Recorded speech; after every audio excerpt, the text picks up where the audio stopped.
नागपूरमधला हिंसाचार देवेंद्र फडणवीसांना अडचणीत आणण्यासाठी आदित्य ठाकरेंचा संशय, तर हिंसाचाराला फडणवीस शिंदे राजकीय संघर्षाची किनार, इम्तियाज जलील यांचा दावा.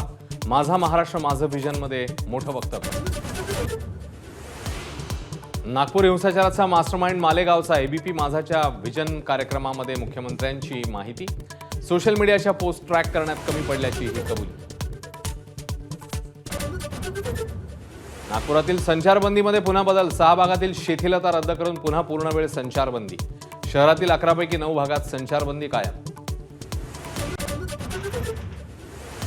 नागपूर हिंसाचार प्रकरणातील मुख्य आरोपी फहीम खानसह तिघांना न्यायालयीन कोठडी, तर 4 आरोपींना 23 मार्चपर्यंत पोलीस कोठडी सुनावली.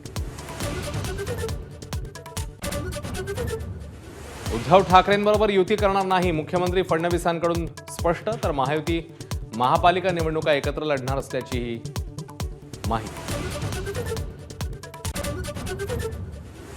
अनिल परब आणि चित्रा वाघ यांच्यामधला वाद पोहोचला विधानसभा अध्यक्षांच्या दालनात. वैयक्तिक टीका टाळण्याचा दोन्ही नेत्यांना सल्ला.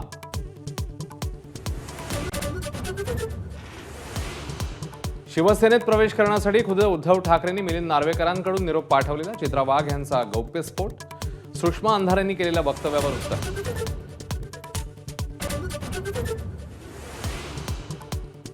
परभणीतील सोमनाथ सूर्यवंशींचा पोलिसांच्या मारहाणीमुळेच कोठडीत मृत्यू.